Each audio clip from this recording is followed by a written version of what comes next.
The stars conveyed the secrets of ancient civilizations, of empires that had risen and fallen long before the first human ever looked up at the night sky. Across the vast galactic expanse, 1,000 species flourished, each with its own history, its own wars, and its own myths. Among them, one legend distinguished itself, a tale handed down through generations, whispered in shadowy chambers and half-forgotten libraries. The humans, a race so destructive and relentless in their conquests that the elder species had eradicated all records of their existence.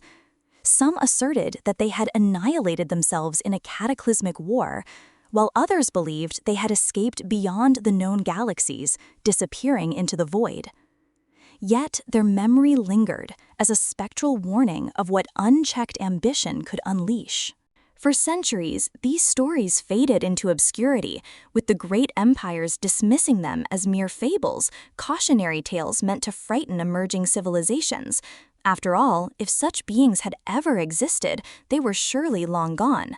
Until the day the fleet arrived. The dominion of Rahl had ruled uncontested for thousands of years, their empire stretching across hundreds of systems, their fleets unparalleled, and their technology centuries ahead of their rivals.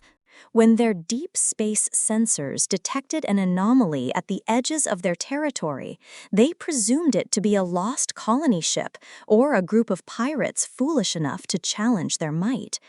They dispatched a single dreadnought, anticipating a swift extermination. The crew of the Vosh laughed upon seeing the primitive vessels, ships of crude metal designed for brutal efficiency rather than elegance. They were ancient remnants of a bygone age, their hulls marred from numerous conflicts. The Vile regarded them with the arrogance of a species that had never experienced fear. The reply came in a tongue that the Dominion had long since purged from their records. "We are humanity. Surrender or face annihilation." The admiral of the Vakos scoffed. It was inconceivable that humans were anything but myths, extinct. Yet, as his sensors scrutinized the advancing fleet, an unsettling sensation coiled in his stomach. These ships, though aged, maneuvered with precision, their weapons primed and their formations impeccable. He dismissed the trepidation. The Rahl had vanquished countless adversaries with a mere command. He ordered the obliteration of the human fleet, which turned out to be his final error. The human vessels accelerated with an unexpected swiftness, weaving through incoming fire like phantoms, evading plasma blasts with eerie accuracy. Their weaponry, deemed obsolete by Dominion standards, should have been laughably ineffective, yet they proved otherwise. The first V-ship went dark within seconds, its shields overwhelmed by a barrage of kinetic projectiles. Another erupted in flames as an ancient yet devastating missile breached its core. The Dredden, the pride of the Dominion fleet, barely had time to transmit a distress signal before its bridge was obliterated by railgun fire. The battle endured for less than an hour. The humans did not lose a single ship. News spread like wildfire. The impossible had occurred. The myths were indeed real. The monsters had returned, and they were advancing. The Dominion hastily dispatched more vessels, larger fleets, entire armadas. It was futile. The humans fought with a ferocity and brutality that was unmatched. Cunning that defied logic, they employed tactics that the Dominion had never faced before, strategies forged from a history of warfare unlike any other. They did not pursue diplomacy, they did not request terms. Their aim was revenge for crimes long forgotten, for the sins of the past, for the galaxy that had once attempted to obliterate them. And so, as the stars burned and entire worlds quaked in terror, a singular message reverberated throughout the cosmos, carried by the remnants of every Dominion fleet that dared to oppose them. Humanity has returned. The Dominion of Rahl, once the undisputed sovereigns of the galaxy, now found themselves engulfed by an unfamiliar and terrifying sensation: fear. Reports flooded in from every corner of their empire, each one more dire than the last.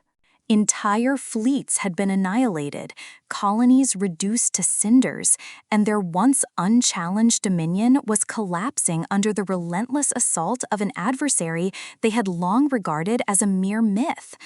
At the core of the Dominion, Supreme Chancellor Vakos stood in his grand war chamber, surrounded by his highest-ranking commanders. Holograms flickered before them, each revealing the same grim reality: human warships striking like phantoms, leaving nothing but devastation in their wake.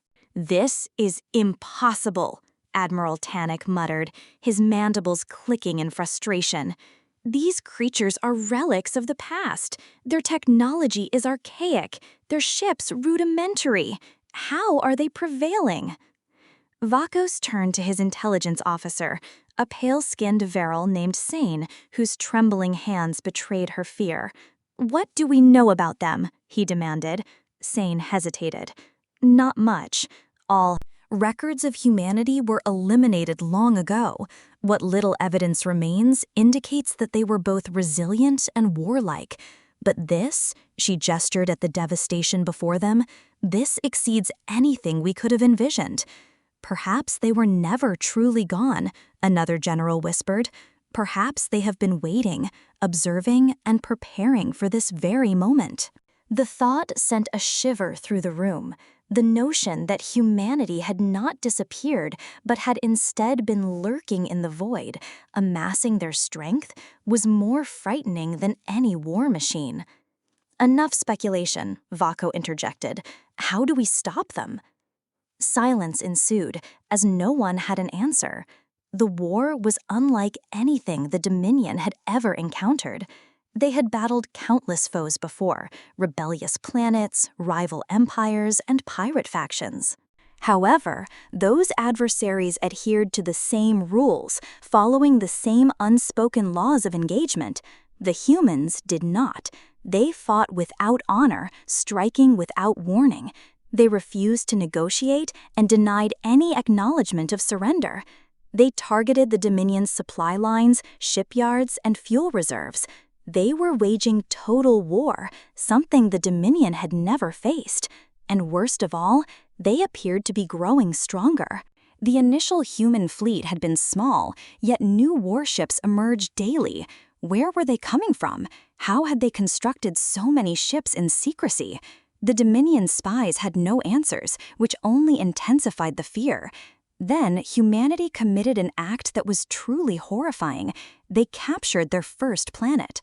The Dominion had presumed that humans were merely raiders, striking swiftly before vanishing. But when the industrial world of Chorus 99 fell, it became evident that humanity was not merely seeking revenge. They aimed to conquer. Survivors from the planet recounted tales of human soldiers unlike any the Dominion had encountered. They fought in exosuits, moved like shadows, and left no Dominion soldier alive. The cities of Chorus 9 burned for weeks, and when the flames finally extinguished, the human flag was hoisted over the ruins. A new empire was emerging, and the galaxy would be forever altered. Panic spread like wildfire throughout the Dominion. Chorus 9 was the first world to succumb, but it would not be the last. Reports inundated the High Council as human fleets penetrated deep into Dominion space, capturing planets with alarming efficiency. Worlds that had been under Dominion control for centuries now blazed with human fire. Supreme Chancellor V could no longer afford to disregard the reality. Humanity was not merely winning, they were dismantling the Dominion piece by piece. He convened an emergency meeting of the High Council, a gathering of the most influential figures in the Empire. The council chamber, typically a venue of control and order, was now filled with fear and desperation. "We must deploy our Omega-class warships," Admiral Torres argued. "Their fleet is formidable, but they cannot rival the sheer power of our capital ships." "We have already dispatched Omega-class ships," Seven countered, her voice quivering. "They were annihilated." Murmurs of disbelief coursed through the room. "How?" Vakos growled. Seven inhaled deeply. We have underestimated them. Their ships may be outdated, but their technology has advanced in ways we never anticipated. Their weapons bypass our defenses. The tactics of their shielding systems are unlike anything we have encountered before. What do they desire? One of the council members inquired. Sealin paused before answering. Vengeance. Silence followed, then the room erupted in uproar. This is madness. We are the Dominion. We must negotiate with them. Surely they can be reasoned with.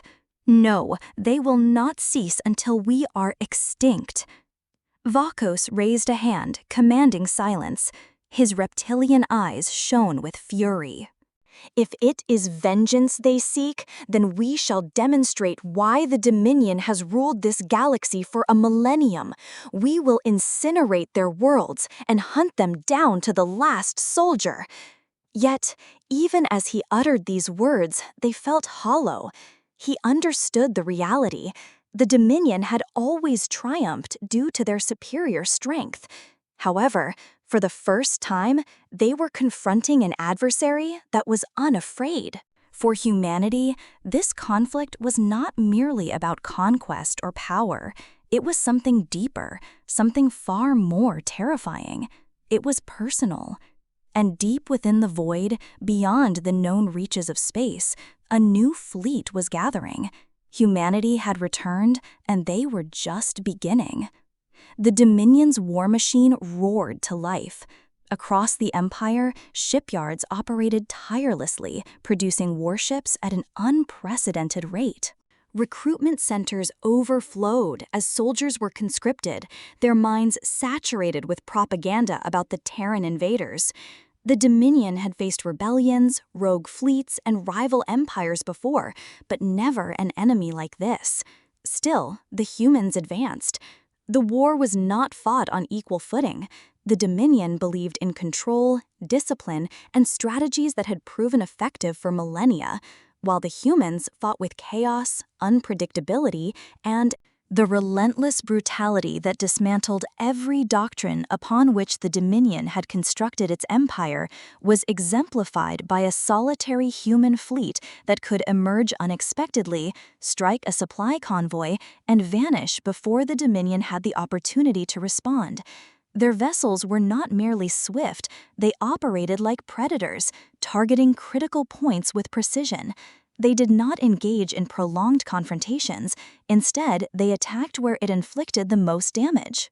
Then came the ground war. After the Dominion's loss at Chorus 9, they presumed it to be an isolated incident. However, when they subsequently lost Kethro 6 and Drow Prime within the same week, they recognized it as a recurring trend. Human soldiers were unlike any adversary the Dominion had previously encountered. The Vahal, akin to numerous species throughout the galaxy, depended on advanced drones and automated warfare to reduce their own casualties. Their soldiers acted as commanders, directing machines to combat on their behalf. In contrast, humans were distinct. They fought in the mud, amidst ruins, and in urban environments. They did not depend on machines to engage in battle for them. They themselves were the weapons. Dominion troops, who were accustomed to clean and calculated warfare, were appalled. Human soldiers did not falter when outnumbered, nor did they capitulate when encircled. They fought with an intensity that defied logic, employing tactics that seemed nonsensical until they proved effective. The most formidable were the Terran shock troopers. They did not merely kill Dominion soldiers, they hunted them. They adapted, learned, and exploited vulnerabilities more rapidly than any foe the Dominion had previously encountered. A single Dominion battalion could be annihilated overnight by a mere handful of human operatives. Their weaponry, considered primitive by Dominion standards, discharged kinetic projectiles that penetrated armor as if it were paper. In the conflict, they fought with unrelenting ferocity, instilling fear in the Dominion more than anything else. The humans were not merely conquering planets, they were reclaiming them. The leadership of the Dominion was in a state of confusion, struggling to comprehend why they had been the preeminent power in the galaxy, having ruled without opposition for centuries. What actions had they taken to deserve this war? Eventually, they uncovered the truth hidden within the restricted archives of the Dominion, buried beneath centuries of classified data. Supreme Chancellor Voss revealed a grim secret. The humans had not simply disappeared from history, they had been systematically erased long before the Dominion ascended to power. Their ancestors had encountered humanity, a young and ambitious race that was rapidly expanding, forming alliances and mastering warfare at an unprecedented pace. They posed a threat, not due to malevolence, but because of their relentless nature. Consequently, the forebears of the Dominion made a fateful decision. They committed genocide, exterminating entire human worlds, incinerating colonies, and obliterating every trace of their existence. They pursued the survivors to the farthest reaches of the galaxy, convinced they had annihilated them completely. Yet, against all odds, humanity had endured.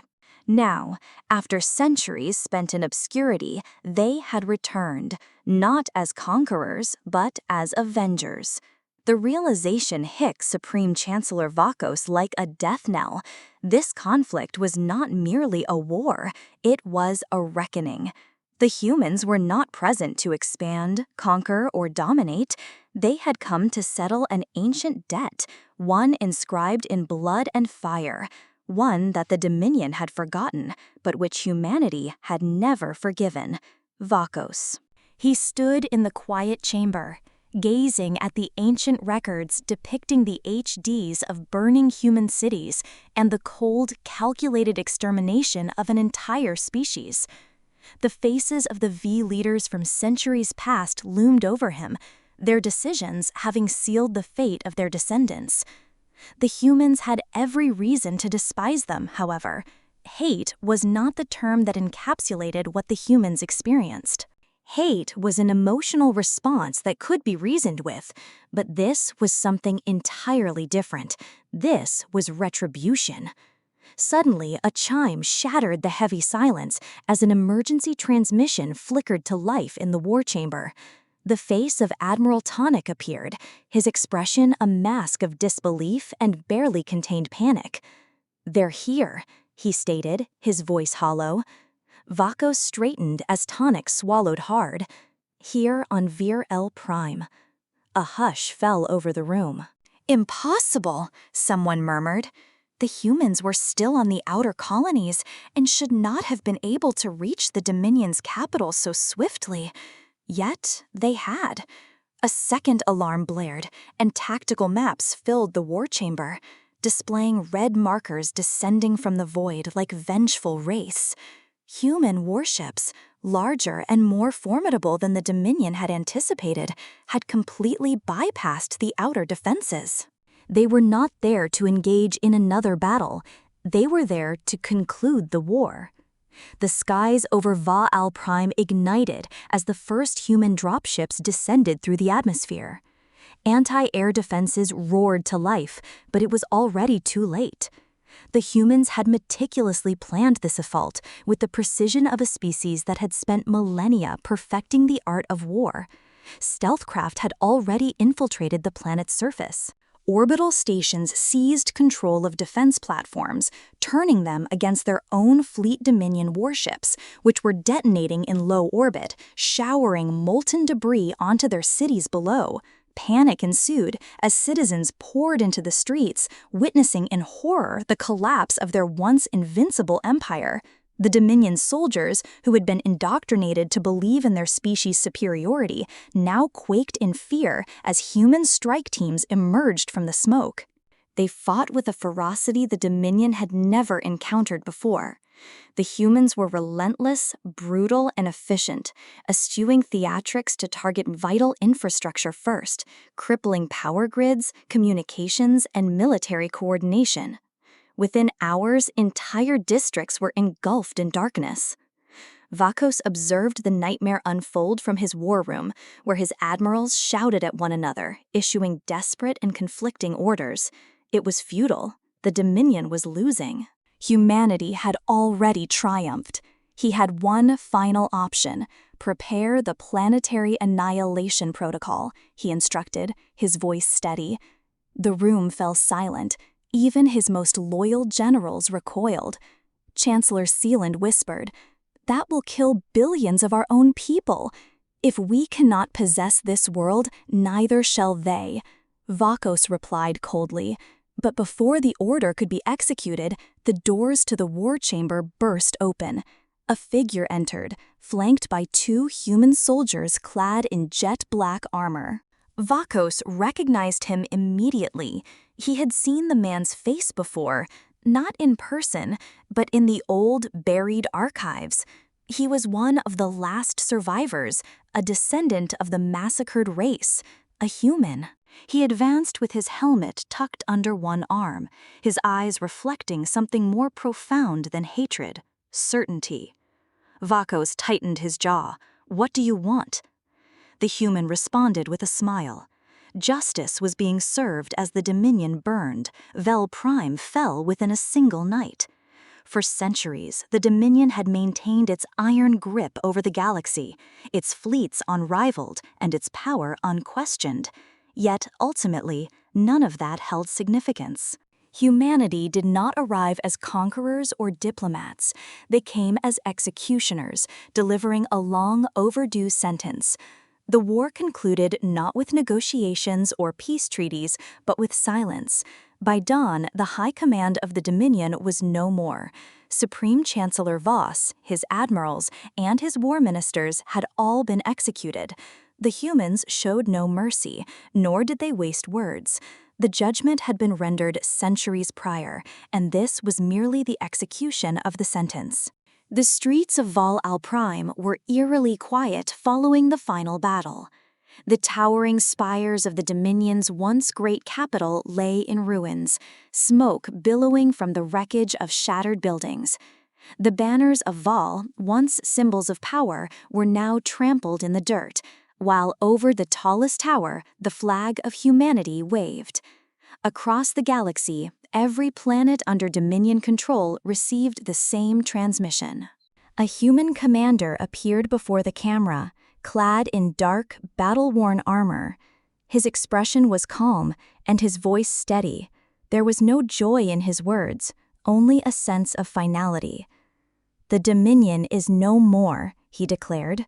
"Your leaders are dead, your fleets are gone, your empire has fallen." After a heavy pause, he continued, "For centuries you ruled through fear. You erased our history. You attempted to erase us, and yet here we are." He leaned forward, his gaze intensely focused on the lens. Humanity does not forget. Humanity does not forgive. Yet we do comprehend justice. The screen flickered, displaying images of surrendered Dominion soldiers being escorted away in chains. The humans had not completely annihilated them. Those who had not resisted, and those who bore no responsibility for the genocide, would be spared, but they would never govern again. "We do not aim to replace you," the commander continued. "We are not here to establish an empire. We have reclaimed what was taken from us, nothing more. The galaxy is liberated from Dominion oppression. What transpires next is in your hands." The transmission concluded, marking the end of an era. The collapse of the Dominion sent shockwaves throughout the galaxy, as worlds that had been under its dominion for centuries found themselves free for the first time. Some celebrated, while others descended into chaos. Competing species rushed to seize the power vacuum, yet none dared to confront the humans. For now, the galaxy understood the truth. Humanity had survived extinction.